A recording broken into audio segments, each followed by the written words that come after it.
It's on here now. The goalkeeper's beaten, and South Africa have done Shaker Sport 2010. የእንግሊዝ ፕሪሚየር ሊግ ሁለት ታላላቅ ጨዋታዎችን ነገና ከነገ በስቲያ ያከናውናል። ነገ በኦልትራፎርድ ማንቸስተር ዩናይትድ ከቼልሲ፣ እሁድ በኤሚሬትስ ስቴዲየም ደግሞ አርሰናል ከማንቸስተር ሲቲ ጋር በጣም በታላቅ ጉጉት የሚጠበቁ ጨዋታዎቻቸውን ያደርጋሉ። ከነዚህ ጨዋታዎች አስቀድሞ ሩበን አሞሪም፣ አርቴታ እንደዚሁም ጋርዲዮላ ከጋዜጠኞች ጋር ዛሬ ከሰዓታት በኋላ ቃለ ምልልስ ነበራቸው። በዚህ ጋዜጣዊ መግለጫ ላይ የተነሱትን ዋና ዋና ጉዳዮች ወደ እናንተ እናደርሳለን። የሩበን አሞሪም ጋዜጣዊ መግለጫ ላይ ዋነኛ ትኩረት የነበረው ከሰር ጂም ራትክሊፍ ጋር ስለተደረገው ውይይትና ሜሰን ማውንት፣ ማቲያስ ኩኛ ለነገው ጨዋታ መድረስ አለመድረሳቸውን በተመለከተ ነው። በእነዚህ ጉዳዮች ላይ አሞሪም የተናገረውን ትሰማላችሁ። አርቴታም ከቡካዮ ሳካ፣ ከኦዲጋርድ እና ከሌሎች የተጎዱ ተጫዋቾች ለእሁዱ ጨዋታ ዝግጁ መሆን ጋር በተያያዘ መረጃን አጋርቷል። ወደ እናንተ እናደርሰዋለን። ፔፕ ጋርዲዮላ ደግሞ ግራ ተጋብቷል። የፕሪሚየር ሊጉና የቻምፒዮንስ ሊጉ ፕሮግራም መጠጋጋቱ እሁድ ምን ማድረግ እንዳለበት ለማሰብ አቅም አሳጥቶታል። እነዚህንና ሌሎች ጉዳዮችን እያነሳን የተወሰኑ ደቂቃዎችን ከእናንተ ጋር እናሳልፋለን። ሰላም ጤና ይስጥልን፣ እንደምናላችሁ የተከበራችሁና የተወደዳችሁ የሸገር ስፖርት ዊዝ አበበ ግደይ የዩቲዩብ ቻናል ቤተሰቦቻችን በያላችሁበት እጅግ አስደሳች ጊዜን እያሳለፋችሁ እንደሆነ ተስፋ እናደርጋለን። መልካሙን ሁሉ ለናንተ እንመኛለን። ታዲያ ይህንን የእኛን ቻናል ሰብስክራይብ አድርጉት፣ የደውል ምልክቱን ተጫኑት፣ ሊንኩን ለሌሎች አጋሩና በተከታዮች ቁጥር እንድንበዛ የምንሰራቸው ፕሮግራሞችም ብዙ ሰዎች ጋር መድረስ እንዲችል ማገዛችሁን ቀጥሉ። እስካሁን ላበረታችሁን በሙሉ የላቀ ምስጋናችን ይድረሳችሁ እንላለን። ከልብም እናመሰግናለን። እሁድ በአርሰናልና በማንቸስተር ሲቲ መካከል የሚደረግ ጨዋታ አለ። ቀደም ሲል በነበረው ፕሮግራማችን ላይ ስናነሳ እንደነበረው ማንቸስተር ሲቲ ትላንትና ነው የአውሮፓ ቻምፒዮንስ ሊግ ጨዋታውን ከናፖሊ ጋር አድርጎ ያሸነፈው። አርሰናል ደግሞ ማክሰኞ ነበረ ጨዋታውን ያደረገው ከአትሌቲክ ቢልባኦ ጋር። ከማክሰኞ እስከ እሁድ የመዘጋጃ እድል ያገኘው አርሰናልና ትላንት የቻምፒዮንስ ሊጉን ጨዋታ አድርጎ እሁድ አርሰናልን እስኪገጥም ድረስ 66 ሰዓታትን ብቻ ያገኘው ማንቸስተር ሲቲ የሚያደርጉት ጨዋታ ከፕሮግራም አወጣጥ አንጻር ማንቸስተር ሲቲን ተጎጂ ያደርገዋል ወይ የሚል ጥያቄን ጋዜጠኞች ለፔፕ ጋርዲዮላ ዛሬ አንስተውለት ነበር በጋዜጣዊ መግለጫው ላይ። ይህንን በሚነሳበት ጊዜ ጋርዲዮላ የሚመልሰው መልስ ምንድን ነው? በዋናነት ያው ምንም ማድረግ እንደማይቻል የሚገልጽ የሚያብራራ፣ በተወሰነ ደረጃ ደግሞ እድለኛ አለመሆንም አይነት ስሜት እንዳለው የሚገልጽ ነገር ነው ያለው። እንግዲህ ማንቸስተር ሲቲ ከአርሰናል ጋር ከመጫወቱ በፊት ለሪከቨሪም ሆነ ታክቲካሊ ለመዘጋጀት ለጨዋታው 66 ሰዓት ብቻ ነው ያገኘው። እንደውም ጋዜጠኛው ምን ብሎ ይጠይቀዋል? የአውሮፓ እግር ኳስ ማህበርን ወይም የእንግሊዝ ፕሪሚየር ሊግን በጉዳዩ ላይ ለማነጋገር አልሞከራችሁም ወይ ብሎ ጥያቄ ያነሳል። ይህንን ጥያቄ ጋርዲዮላ የመለሰው ወደዛ አትሄድ፣ ይሄ አስፈላጊ አይደለም ብሏል። በዚህ ጉዳይ ላይ መነጋገሩን ማለት ነው።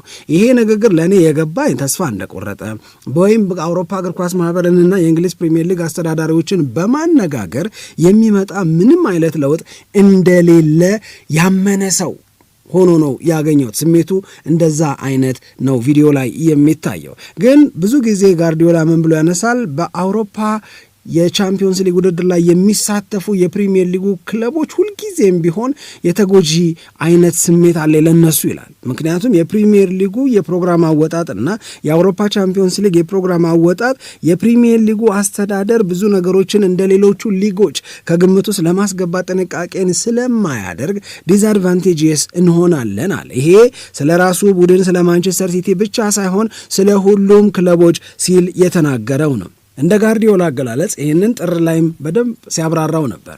እንደሱ አገላለጽ ምንድነው? የእንግሊዝ ፕሪሚየር ሊግ ጨዋታ ከአውሮፓ ቻምፒዮንስ ሊግ መርሃ ግብር በኋላ ብዙ ጊዜ እዩት ይላል። በጣም ትልልቅ ጨዋታዎች ይኖሩታል። የስፔን ፕሪሚየር ሊጋ ላይ፣ የጣሊያን ሴሪኤ ላይ ወይ የጀርመን ክለቦች ከአውሮፓ ቻምፒዮንስ ሊግ በፊት የሚያደርጉትን ጨዋታ የቻምፒዮንስ ሊግ ውድድራቸውን ከግምት ውስጥ እያስገባ አርብ እንዲጫወቱ ሁሉ የሚደረጉበት አጋጣሚ አለ። በእንግሊዝ ፕሪሚየር ሊግ እንዲህ ያለው ልማድ የለም። እንዲህ ያለው ልማድ አለመኖሩ የፕሪሚየር ሊጉን ክለቦች በሊጋቸውም የፕሪሚየር ሊጉን ክለቦች በቻምፒዮንስ ሊግ ውድድርም ላይ ተጎጂ ያደርጋቸዋል ወይም ዲስአድቫንቴጅስ እንዲሆኑ ያደርጋቸዋል የሚል እምነት አለው። ስለዚህ አሁን ደግሞ አርሰናል ማክሰኞ ተጫውቶ ማንቸስተር ሲቲ ሐሙስ ተጫውቶ ደግሞ እንደገና ሁለቱ ክለቦች እርስ በርሳቸው እሁድ ሊጫወቱ ነው፣ ያውም አርሰናል ባለሜዳ ሆኖ። ስለዚህ የተጎዱ ተጫዋቾች አሉኝ። አብዛኞቹ ተጫዋቾቼ ከጉዳት ጋር ኢሹ ያላቸው ናቸው። ስለዚህ ላሳርፋቸው ወይስ ታክቲካሊ ላዘጋጃቸው? ስለ ሪከቨሪ ነው ማስበው ወይንስ ደግሞ ስለ እረፍት ነው ማስበው የሚለው ግራ እንዳጋባው ነው ጋርዲዮላ የሚናገረው። ስለዚህ ማድረግ ያለብን ነገር እንግዲህ የሆነ ዳገት እንደመውጣት ተራራ እንደመውጣት እንደ ሃይኪንግ ነው የሚቆጥረው ብሎ እየቀለደ ነው የሚገኘው። ግን አሁን አርብ ሪከቨሪ ሊኖረን ይችላል አለ። ከዛ ቅዳሜ ማረፍ ነው ያለብን ወይስ ታክቲካሊ ነው መስራት ያለብን? አብዛኞቹ ተጫዋቾች ከጉዳት ጋር የተያዘ ነገር ስላላቸው ግድ የለም እረፍት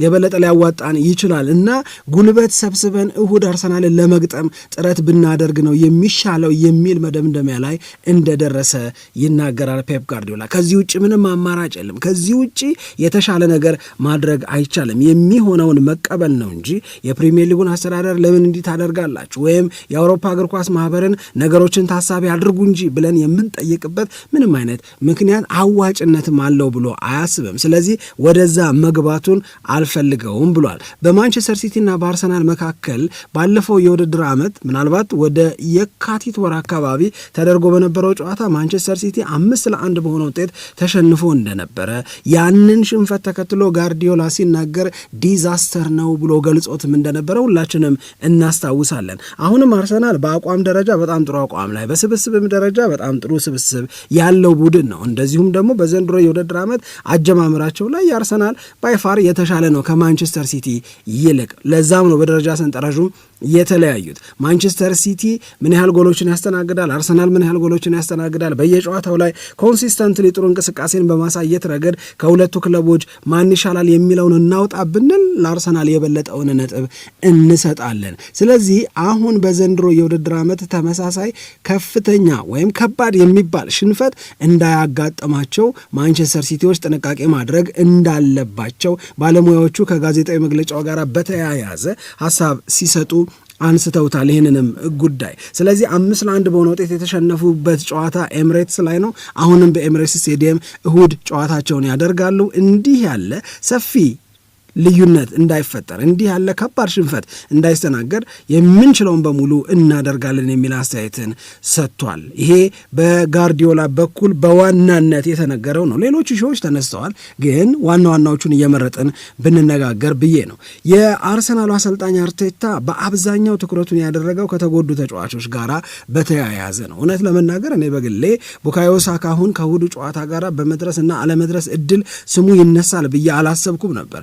ነገር ግን ለአርቴታ የቀረበው ጥያቄ የተጎዱ ተጫዋቾች በተለይ ቡካዮ ሳካና ማርቲን ኦዲጋርድ እሁድ ይደርሱልሃል ወይ ተብሎ ተጠይቆ የሰጠው መልስ ይሄ አደባብሶ ማለፍ አለ አይደለም። አለባበሰው ይሄ ግልጽ አድርጎ ይመለሳሉ አላለም፣ ግልጽ አድርጎ አይመለሱም አላለም። እንደው በደፈናው ለበስበስ አድርጎ ነው ያለፈው። ሁላችንም የምናውቀው ነገር አለ። ቡካዮ ሳካ ጉዳት ላይ ነው የሚገኘው። ከሊድስ ዩናይትድ ጋር በተደረገ ጨዋታ ነው ጉዳቱ ያጋጠመው። ኦዲጋርድ እንደዚሁ በተደጋጋሚ ከትከሻ ጉዳት ጋር በተያዘ ወደ ሜዳ ይገባል፣ ግን ጨዋታውን መቀጠል የማይችልበት 5ኛ ደቂቃ ላይ ይወጣል፣ መጀመሪያ 45 ላይ ይወጣል። በጣም በብዙ አጋጣሚዎች ጨዋታውን የመጨረስ አቅም አሳጥቶት ነበረ። እንደዚሁም ደግሞ የቤንጃሚን ዋይት ከዩናይትድ ጨዋታ በኋላ በጉዳት ምክንያት ወደ ሜዳ አልተመለሰም። ሳሊባ በተመሳሳይ ከሊቨርፑል ጨዋታ ጋር ጉዳት አጋጠመው። ከዛ በኋላ መግባት አልፈለግኩም ትንሽ ጊዜ ቢሰጠኝ ብሎ ጠየቀኝ ብሎ አርቴታ ተናግሮ ነበረ።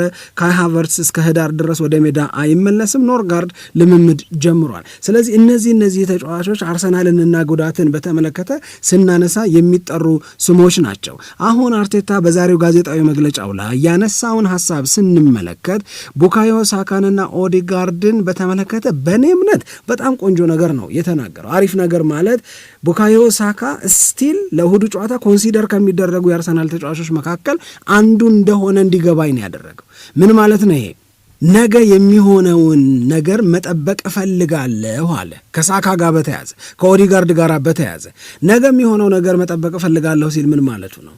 እስከ አሁን ድረስ ፕሮግረስ አለ፣ መሻሻል አለ፣ ለጨዋታ ዝግጁ የመሆን ፍንጮች አሉ። ነገር ግን ነገ የሚሆነውን ነገር ማየት ይኖርብናል። ከእሁዱ ጨዋታ በፊት ነገ የሚኖራቸው የትሬኒንግ ሴሽን ላይ ሳካ እንዴት ነው ፐርፎርም የሚያደርገው፣ ኦዲጋርድ እንዴት ነው የሚሆነው የሚለውን ልይና ነገ አዲሽናል ኢንፎርሜሽን ስለሚኖረን እነዚህ ሁለት ተጫዋቾች በእሁዱ ጨዋታ ላይ እናሰልፋቸው ወይስ አናሰልፋቸው፣ በስኳድ ውስጥ እናካታቸው ወይስ አናካታቸው የሚለውን ነገር ከዚህ ተጨማሪ መረጃ በኋላ የምንወስነው ይሆናል የሚል ሐሳብን ነው አርቴታ እየተናገረ የሚገኘው። ስለዚህ ለእኔ ኢትስ ቢግ ኒውስ። እውነት ለመናገር ለምንድን ነው ትልቅ ዜና ነው የምለው? ቡካዮ ሳካ ስቲል በጨዋታው ላይ ኮንሲደር ከሚደረጉ ተጫዋቾች መካከል አንዱ የመሆን እድል አግኝቷል ማለት ነው። እየዳነ ነው ልጁ፣ ሂዝ ኦልሞስት ሬዲ ማለት ነው። ስለዚህ ቆይ ሪስኩን አንውሰድ ለማለት ነው እንጂ ከሜዳ ውጪ ነው ብሎ ዴፊኔትሊ መናገር አልተቻለም። ከቡድኑ አካል ነው ብሎም እንደዚሁ መናገር አልተቻለም። ስለዚህ ሂዝ ኦልሞስት ዜር፣ ወደ ጨዋታው የበለጠ ተጠግቷል። በጨዋታው ላይ ተሳታፊ የመሆን አካባቢ አቅም ላይ ደርሷል ነው። የዊሊያም ሳሊባ ጉዳይ በጣም ፑሽ እያደረገ ነው አለ አርቴታ። በጣም ፑሽ እያደረገ ነው። እሁድ ጨዋታ ላይ ለመሰለፍ በጣም ከፍተኛ የሆነ ፍላጎት አለ። እንግዲህ ከዚህ በፊት ተጨማሪ ቀን ባገኝ ኮች ብሎ ጠይቆታል። አሁን ደግሞ ለመግባት በየልምምድ ፕሮግራሙ ላይ በጣም ጠንክረው ከሚሰሩ የአርሰናል ተጫዋቾች መካከል አንደኛው ዊሊያም ሳሊባ ነው። ስለዚህ በአትሌቲክ ቢልባኦ ጨዋታ ላይ ቤንች ነበረ። አሁን በእሁዱ ጨዋታ ላይ ግን የመጀመሪያ ተሰላፊነቱን መልሶ ለማግኘት እየተጋ ነው የሚገኘው። ስለዚህ እነዚህ ሁሉ የቡካዮ ሳካም፣ የኦዲጋርድም፣ የቤንጃሚን ዋይትም፣ የዊሊያም ሳሊባም፣ የኖርጋርድም መመለስ ለአርሰናል ምን አይነት ጥንካሬ ሊሰጠው እንደሚችል ማሰብ ነው። እኔ አሁን ይገባሉ አይገቡም፣ ማን የመጀመሪያ ተሰላፊ ይሆናል፣ ማን ተቀያሪ ወንበር ላይ ይቀመጣል የሚለው አይደለም። አርሰናል አሁን አለው ከምንለው አስፈሪ ስብስብ በበለጠ የተጎዱ ተጫዋቾች ደግሞ እንደገና ሲመለሱ ለአርቴታ ለመምረጥ ሊቸገር ይችል ይሆናል። ለአርሰናል ግን ብርታትን የሚሰጥ ጠንካራ እና ሰፊ ስብስብ ነው። በቀደም ሄነሪ ሲናገር እንደነበረው ሄነሪ ምን አለ? የአርሰናል የቡድን ስብስብ በዚህ ሰዓት ላይ ያለው ሁለት ቆንጆ ቡድን የሚወጣው ነው ብሎ ተናገረ። ይሄንን ሲያስረዳ ምን አለ? ወደ ሜዳ የሚገቡ ተጫዋቾች ሲደመር ተቀያሪ ወንበር ላይ ያሉ ተጫዋቾች ሲቀጥል በህመም ላይ ያሉ በጉዳት ላይ ያሉ ተጫዋቾችን ደምራችሁ አስቡትና አርሰናል ምን አይነት ጠንካራ ስብስብ እንዳለው ለመረዳት ሞክሩ ብሎ ነበር። አሁን የተጎዱ ተጫዋቾች ተመለሱ ሲባል አንድ ካይ ሃቨርትዝ ብቻ ነው እንግዲህ በጣም ትልቅ ከሚባሉ ተጫዋቾች መካከል በጉዳት ምክንያት ከሜዳ የሚርቀው ወይም ስሙን የምናነሳው።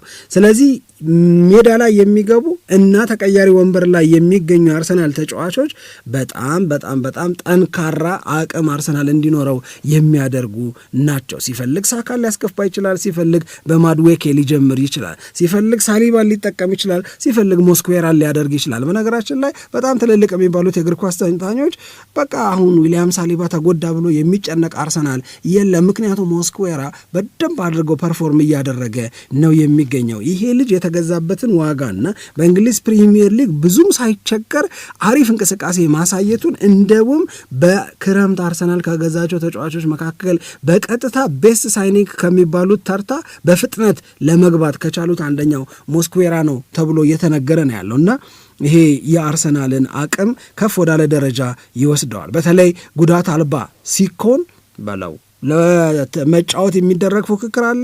ሳሊባ ማሳመን አለበት ሞስኩዌራ እንዲቀመጥ፣ ሞስኩዌራ ማሳመን አለበት ሳሊባን በልጦ ለመሰለፍ። ስለዚህ በሁለቱ መካከል ለመሰለፍ የሚደረግ ፉክክር ለአርቴታም ለአርሰናልም በጣም አሪፍ ይሆናል ነው። ወደ መጨረሻው መረጃችን ስንሄድ የሩበን አሞሪምን ጋዜጣዊ መግለጫ ነው የምናገኘው። የአሞሪም ጋዜጣዊ መግለጫ በዋናነት በሁለት ጉዳዮች ላይ ትኩረት ያደረገ ነበረ። አንደኛው ከሰር ጂም ራትክሊፍ ጋር በተደረገው ውይይት ምን ተነሳ የሚለው፣ ሁለት የሜሰን ማውንትና የማቲያስ ኩኛ በነገው ጨዋታ ላይ ይደርሳሉ ወይስ አይደርሱም የሚለው ነው። ይህን በተመለከተ መጀመሪያ ጋዜጠኞቹ ሰር ጂም ራትክሊፍ ለምንድን ነው በካሪንግተን የተገኙት? ተገኝተው ከአንተ ጋራስ ምን አወሩ? በሌሎቹ ባለስልጣናት ባለስልጣናትና በአንተ መካከል የነበረው ምክክር የነበረው ውይይት ምን ላይ ትኩረት ያደረገ ነው ብለው ጠይቀውት ነበረ።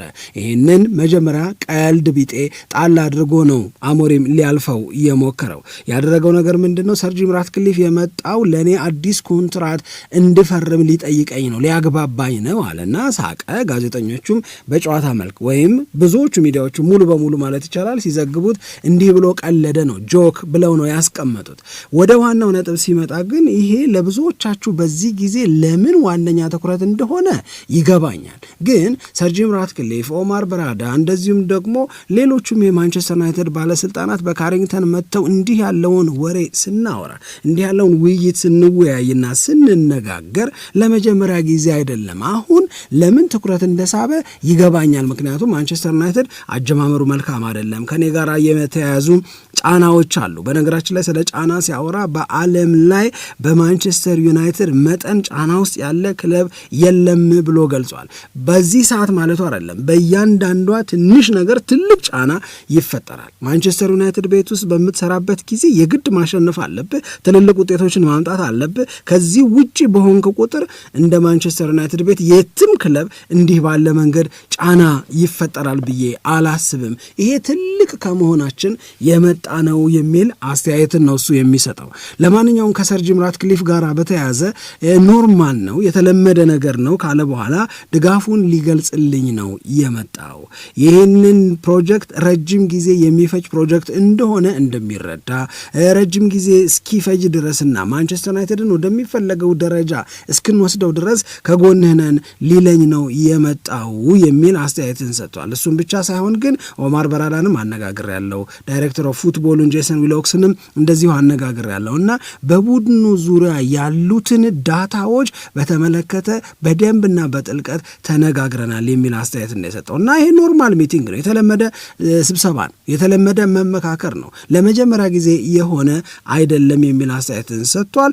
አሁን ትኩረት የሳበበት ምክንያት ግን ይገባኛል የሚል አስተያየትን ነው የሰጠው። እንግዲህ ማንቸስተር ዩናይትድ ከአራት ጨዋታ 4 ነጥብ ብቻ የሰበሰበ በደረጃ ሰንጠረዡ 14ኛ ደረጃ ላይ የተቀመጠ ከካራባኦ ካፕ በግሪምስቢ ታውን ተሸንፎ ከውድድር የወጣ የተጠበቀውን ያህል ውጤታማነትና መሻሻልን አላሳየም የሚባል ነው። እንግዲህ ስታቲስቲክሶቹ ይውጡ ብሎ እሱ ሲናገር ከቁጥር አንጻር ማንቸስተር ዩናይትድ በብዙ መንገድ ተሻሽሏል ብሎ ነው ሩበን አሞሪም አሁንም ድረስ ለጋዜጠኞቹ የሚነግራቸው። በባለፈው የውድድር ዓመት የማንቸስተር ዩናይትድ ፐርፎርማንስ እና በዘንድሮ የውድድር ዓመት የዩናይትድ ፐርፎርማንስ መካከል ልዩነት አለ፣ መሻሻል አለ። ግን ክፍተታችን አንድም እኛ ጋር ስንከላከል የራሳችን ቦክስ ውስጥ፣ ሁለትም በተቃራኒ የግብ ክልል ውስጥ በምንደርስበት ሰዓት ላይ በማጥቃት እንቅስቃሴያችን ወቅት ጎደሎነት አለብን፣ ክፍተት አለብን የሚል አስተያየት።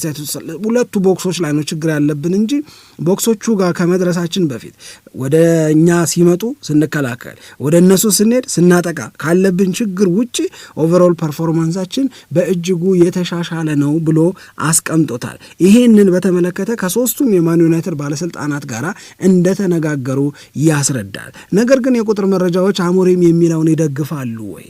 እውነት እሱ እንደሚያወራው ነው ወይ? ለምሳሌ ማንቸስተር ዩናይትድ ባለፈው የውድድር ዓመት በአንድ ጨዋታ በአማካኝ 1.16 ጎል የሚያገባ ነው። ዘንድሮ በ2025/26 የውድድር ዓመት ማንቸስተር ዩናይትድ በአማካኝ 1 ጎል የሚያገባ ነው። ስለዚህ ከጎል ማስቆጠር አቅም ጋር በተያያዘ ከአምናው ይልቅ ዘንድሮ የበለጠ ችግር ውስጥ ነው ይላል ቁጥሩ፣ ወይም የጎል ማስቆጠር አቅማቸው ቀንሷል ይላል። ኤክስፔክትድ ጎልስ የሚለውን ስንመለከት ባለፈው የውድድር ዓመት የማንቸስተር ዩናይትድ ኤክስፔክትድ ጎልስ ወይም ኤክስጂ በአንድ ጨዋታ በአማካኝ 1.4 ነበር፣ ዘንድሮ 2 ሆኗል። ስለዚህ ኤክስጂ ላይ ማንቸስተር ዩናይትድ ዘንድሮ መሻሻልን አምጥቷል። ሶስተኛው መለኪያ ምን ያህል ጎል ይገባበታል ማንቸስተር ዩናይትድ ነው። ባለፈው የውድድር ዓመት በአማካኝ 1.42 ጎል ይገባበት ነበረ ፐር ጌም፣ ዘንድሮ ግን 1.75 ጎል ይገባበታል። ስለዚህ ማንቸስተር ዩናይትድ በሚገባበት ጎል ብሶበታል፣ ተቸግሯል፣ ወይም ችግሩ የበለጠ ጨምሯል። ከዛ በተጨማሪ ግን ኤክስጂ ኮንሲድ የሚያደርግበት የተቃራኒ ቡድን ተጫዋቾች ኤክስጂ በማንቸስተር ዩናይትድ ላይ ስንል ባለፈው የውድድር ዓመት 1.45 ነው፣ ዘንድሮ 1.73 ነው። ስለዚህ ማንቸስተር ዩናይትድ ለአደጋ ተጋላጭ በመሆንም አሁንም ችግሩ ጨምሮበታል። ከኳስ ቁጥጥር ጋር በተያዘ ዘንድሮ ማንቸስተር ዩናይትድ አቬሬጅ ቦል ፖሴሽኑ 53.6 በመቶ ነው ባለፈው የውድድር ዓመት፣ ዘንድሮ 53.3 ነው። የኳስ ቁጥጥሩም ቀንሷል። ስለዚህ አሞሪም እንደሚለው አይደለም የቁጥር መረጃው የሚያሳየው። በአንድ ነገር ብቻ ነው ከ2024/25 የዘንድሮ ማንቸስተር ዩናይትድ የተሻሻለው፣ እሱም በኤክስጂ ነው። በሌሎቹ መመዘኛዎች በሌሎቹ መስፈርቶች ግን ማንቸስተር ዩናይትድ ቀንሷል እንጂ አልጨመረም ይላል ይሄ የቁጥር መረጃ። ይህንን እናንሳ። ሁለተኛው ርዕሰ ጉዳይ የነበረው የነ ማቲያስ ኩኛና የነ ሜሰን ማውንት መመለስ ነው። ይህንን አረጋግጦ ተናግሯል። ሁለቱም ለነገው ጨዋታ ዝግጁ ናቸው ብሏል። ይሄ ለማንቸስተር ዩናይትድ በጣም በጣም በጣም አሪፍ መረጃ ይመስለኛል። ምክንያቱም ኦፌንሲቭሊ እነሱም ኖረው የሚታዩ ክፍተቶች አሉ፣ በተለይ ፋይናል ሰርድ ላይ ከተደረሰ በኋላ የእነሱ አለመኖር ደግሞ ችግሩን የበለጠ አባብሶታል። ስለዚህ አሁን ማንቸስተር ዩናይትድ ይህንን ለማሻሻል በሚያደርገው ጥረት የማቲያስ ኩኛ መመለስ፣ የሜሰን ማውንት መመለስ በጣም ትልቅ እገዛን ያደርግለታል ነው እንደ ብዙ የእግር ኳስ ተንታኞች እምነት። ግን ብሩኖ ፈርናንዴዝን ወደሚያውቅበት ቦታ መመለስ ማንቸስተር ዩናይትድን ከዚህ አንጻር በእጅጉ ሊያሻሽለው ይችላል ብለው ያምናሉ።